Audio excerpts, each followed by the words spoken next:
The year is not over yet. As a matter of fact, it is still very much football season. And Coach Nick Saban from Alabama is in his 17th season at Alabama. But after a rocky start for the Crimson Tide, there's already speculation that the 71-year-old might be looking at retiring.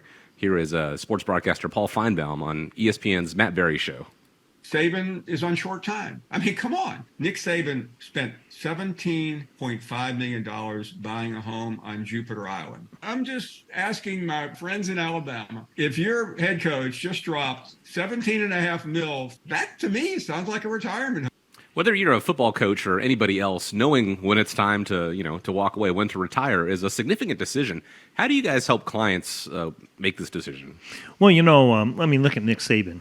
He's 71 years old. He doesn't look 71 at all, and he's still very active with the team and that. And he'll be working in some capacity of some sort, maybe not a head coach, but he'll be doing something with Alabama. But this really brings up a point that I met with a client a couple of weeks ago, and this particular client was turning 65, so he was wanting to have some sort of an idea about his Medicare and whether he could retire. And his wife is a little bit younger than him, 10 years younger, and they're sitting at the table with me, and they said, she said to me, she looks at me, she says, Scott, I want you to figure out how to get him to retire.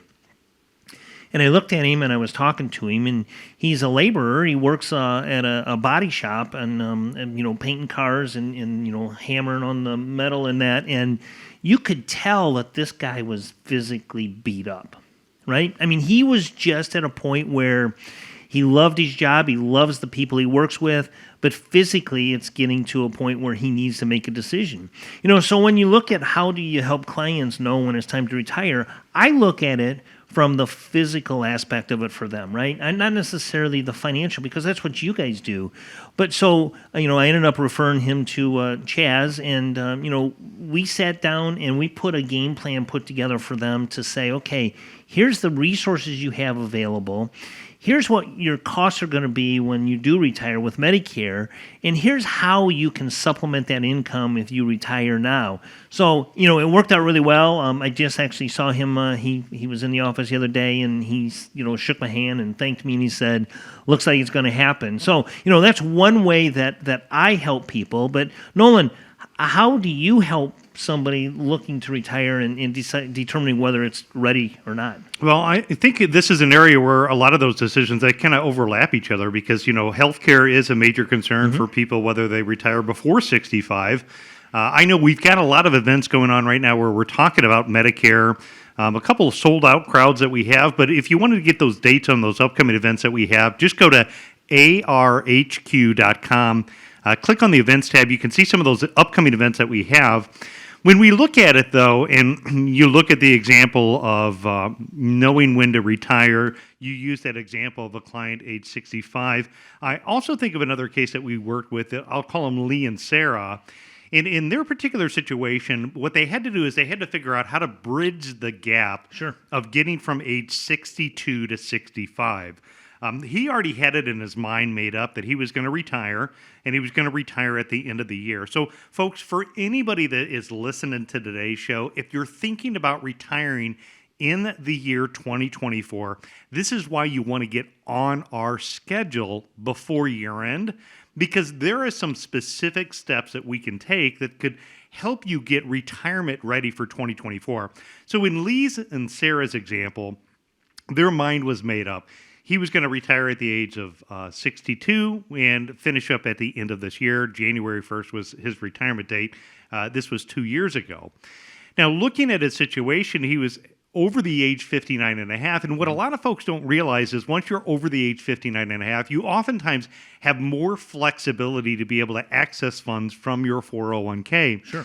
In his case, what we were able to do is able to take a look at what was going to be his income needs from 62 to 65, take a withdrawal out of his retirement account before he retired. And by doing so, what it did is it put the income on the previous year's tax return. So then when he retired in January and he reported what his income was, needing to purchase health insurance through the Affordable Care Act, his income would be much lower. And it reduced, I think, his out-of-pocket health insurance expense on a monthly basis by 60% because he was able to plan ahead before he retired. Again, so if anybody's looking to retire, like in Lee and Sarah's situation, we can help you developing a plan to kind of help things get a little bit easier. You talk about the client that you worked with, the physical labor of what it took to work. I remember growing up, when I got into this business, since I started at the age of 18, I was going to college, also in the Marine Corps Reserves. I worked at a factory on the weekend, a brass refinery. And I tell you what, that is hard work. I give a lot of credit to people that use their body all the time, and I could see years after years, building that down. In fact, I just recently met with another couple, Lee and Sarah. A similar situation, but it wasn't so much your body being beat down, it was your mental capacity being beat down. Absolutely. What she explained to me is that her work environment today is significantly different than what it used to be. Post-COVID, she said that her employees' environment is completely different, just not the same level of interaction that she has with her team. Her company is trying to get her company positioned to sell it off, so they're making cuts everywhere possible to kind of help bump the bottom line to make it as profitable as possible when they sell it off. And mentally, it's just been exhausting for her. Sure. And she's like, look, I have to get out of here for my mental health. And I just want to know, Nolan, do we have enough money? We wanted to talk about the healthcare expenses and figure that out. But, knowing what the numbers were and knowing what the plan was, in Ryan and Heidi's situation, what we did is we went through running the financial numbers. We used our financial planning software, and we helped them create the independent income system. Now, the good thing was they had done a great job. They were savers and investors, and they had built up this nice nest egg. So whether they met with me or not, I think they were good to go. Sure.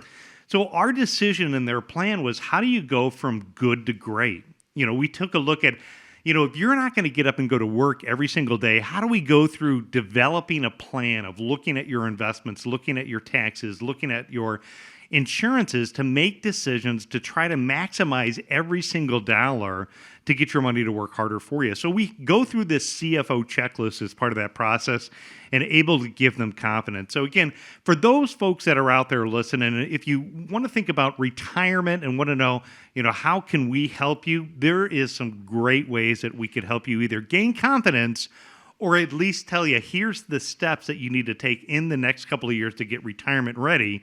But if you're looking to retire next year, I would say it's very important maybe to meet with us or a professional before end of the year, because there are some specific steps that you can take now to help minimize things like taxes and get you retirement ready if and when there's a major downturn in the market. And we're absolutely here to help. Yeah, it's kind of like teaching an old dog a new trick, right? The mental aspect that I talked about, the client that I have with the physical, but you're absolutely right. The mental aspect of it can really, really actually cause health issues, right? Which would be very expensive also.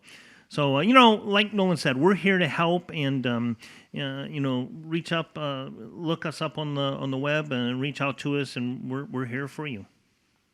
In the same way that if you are leaving your job, you're more than likely going to develop some sort of exit strategy, assuming you're not just going to go into your boss's office, give a couple four-letter words, and then leave. Probably ill-advised, by the way.